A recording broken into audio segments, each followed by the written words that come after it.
ইচ্ছে হচ্ছে এমন একটা জিনিস যখন আপনার মনে জাগবে যে জিনিসটা করার, তো সেটা যদি আপনি সাথে সাথে করতে পারেন দেখবেন কঠিন কাজটা অনেক বেশি সহজ হয়ে গেছে। আর সেই জিনিসটা অনেক সুন্দর করেও আপনি করে ফেলছেন। আর ইচ্ছের বিরুদ্ধে কোনো কাজ করাই ঠিক না। দেখবেন সহজ কাজটা আপনার কাছে অনেক বেশি কঠিন লাগতেছে আর সেটারও ফল ভালো আসে না। তো হ্যালো এভরিওয়ান, আসসালামু আলাইকুম, welcome to my another video. আশা করি সকলেই ভালো আছেন, আপনাদের দোয়াতে আমরাও অনেক ভালো আছি। ভিডিওর শুরুতেই দেখে বুঝে গিয়েছেন কি বানাচ্ছি। আমরা বট দিয়ে বারবিকিউ করব, সেটারই আর কি প্রসেসটা করে নিচ্ছিলাম। তো চলুন দেখে নিই কিভাবে কি করলাম। তো প্রথমে আগে আমি মরিচের গুঁড়ো দিয়ে দিলাম 2 চামচের মতো, তারপর দিয়ে দিলাম হলুদের গুঁড়ো 1 চামচের মতো, তারপর দিলাম সাদা গোলমরিচের গুঁড়ো 1 চামচের মতো, তারপর 1 চামচের মতো জিরা বাটা দিয়ে দিলাম, তারপর দিয়ে দিলাম গরম মশলার গুঁড়ো 1 চামচের মতো, তারপর ধনিয়ার গুঁড়ো দিয়ে দিয়েছিলাম 1 চামচের মতো, তারপর পরিমাণ মতো লবণ দিয়ে ভালো করে মশলাগুলো একটু মিশিয়ে নিলাম। তারপর আমার মনে হচ্ছিল একটু ঝাল কম হয়ে গেছে, তাই আবার একটু মরিচের গুঁড়া দিয়ে নিলাম, কারণ ঝাল ঝাল হলে খেতে ভালো লাগবে। আর বর তো ঝাল ঝাল খেতেই ভালো লাগে বেশি। তারপর পরিমাণ মতো আদা বাটা দিয়ে দিলাম, আদা আর রসুন বাটা। তো আদা আর রসুন বাটা একটু বেশি দিয়েছিলাম যেন বটের ব্যাড স্মেলটা যেন চলে যায়, এই আর কি। তারপরে তো সবকিছু ভালো করে মিশিয়ে নিলাম মশলাগুলো। আর আগে থেকে বটগুলো আমি ধুয়ে পরিষ্কার করে রেখেছিলাম, তো সেটাই এখন মেখে নিব সুন্দর মতো করে। আর বটগুলো যদি বারবার ধোয়া হয় ভালো করে, তাহলে কিন্তু অনেকটাই ব্যাড স্মেল কমে যায় বটের।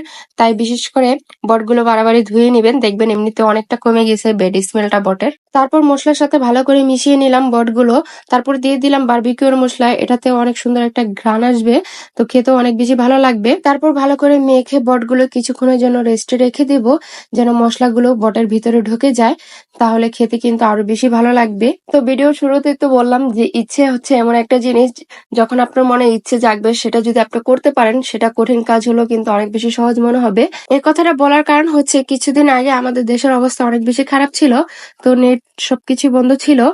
তো ওই সময় আমরা ঘরে বসে থাকতে থাকতে সবাই বোর হয়ে যাচ্ছিলাম। সারা বিকেল বাদ দিয়ে আমার বোনের রাত 12টার দিকে ইচ্ছে হলো যে বারবিকিউ করবে। ওর কথা শুনে আমাদের ইচ্ছে জাগলো যে ঠিক আছে এখনই আমরা বারবিকিউ করব, যত রাতেই হোক না কেন।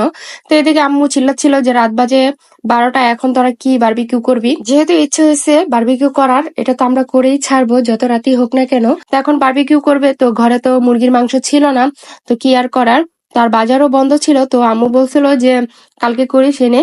তো এদিকে মন খারাপ হয়ে যাচ্ছিল, তো পরে ভাবলো যে ঘরে তো বট আছে, তো বট দিয়ে বারবিকিউ করা যাক। তো সব সময় তো মুরগির মাংস দিয়ে করা হয়, তো এবার না হলে বট দিয়ে বারবিকিউ করে খেলাম। আর বট দিয়ে বারবিকিউ করাটা অনেক বেশি কষ্ট ছিল, কারণ এগুলো বটগুলো একটা একটা করে শিকের ভিতরে ঢুকাইতে হয়েছিল।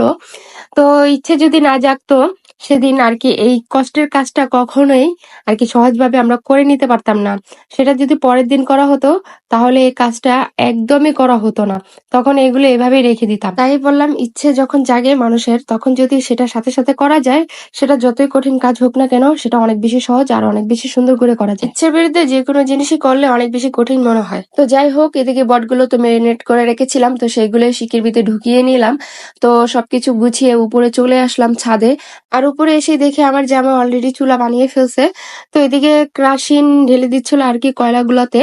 তো এইভাবে করে এই আগুনটা খুব তাড়াতাড়ি জ্বলে যায়। তারপর ছাদ থেকে কয়েকটা লার্কি নিয়ে এসে দিয়ে দিলাম যেন আগুনটা ভালো করে ধরে যায় আর কি। আর এই তো শিকগুলো দিয়ে দিলাম সিদ্ধ হওয়ার জন্য। তো 4টা শিক বানিয়েছিলাম, তো 4টাই একসাথে দিয়ে দিছি, না হয়তো একটা একটা করে দিলে অনেকটা বেশি সময় লাগতো সিদ্ধ হতে, যেহেতু রাত অনেক হয়ে গেছিল। তাই আর কি 4টা একসাথে দিয়ে দিছি সিদ্ধ হওয়ার জন্য।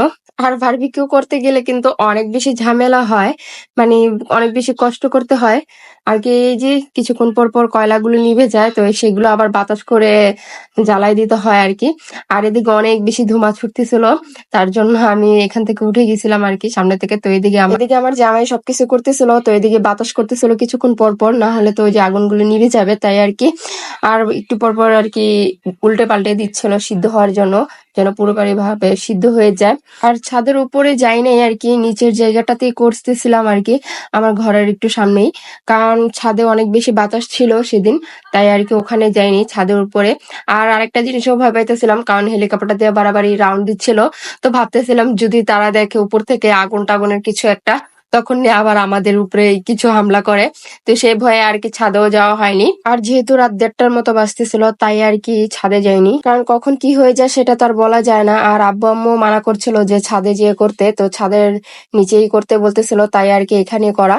আর অনেক বেশি বাতাসও ছিল। তো যাই হোক, এদিকে আমাদের বারবিকিউ করা শেষ, তারপরেই বৃষ্টি চলে আসছে। তো এক হিসেবে ভালোই হয়েছে, বটগুলো পুরোপুরি ভাবে সিদ্ধ হওয়ার পরেই বৃষ্টি চলে আসছে। হয়তো এগুলো নিয়ে অনেক বেশি ঝামেলা পড়তাম, কারণ এগুলো আবার রান্না করতে হইতো। আর এই তো আমরা সবাই ঘরেও চলে আসছি। তো সবকিছু মিলে অনেক বেশি মজা হয়েছিল সেদিন। বটগুলো খেতে অনেক বেশি মজা হয়েছিল, যেহেতু কয়লা পোড়ে খেয়েছি। আজ এই পর্যন্তই, দেখা হবে নতুন ভিডিওতে। ভিডিওটি ভালো লাগলে অবশ্যই লাইক কমেন্ট শেয়ার করে দিবেন, আর অবশ্যই আমার পাশে থাকবেন। সকলেই ভালো থাকবেন। আল্লাহ হাফেজ, বাই বাই, টাটা।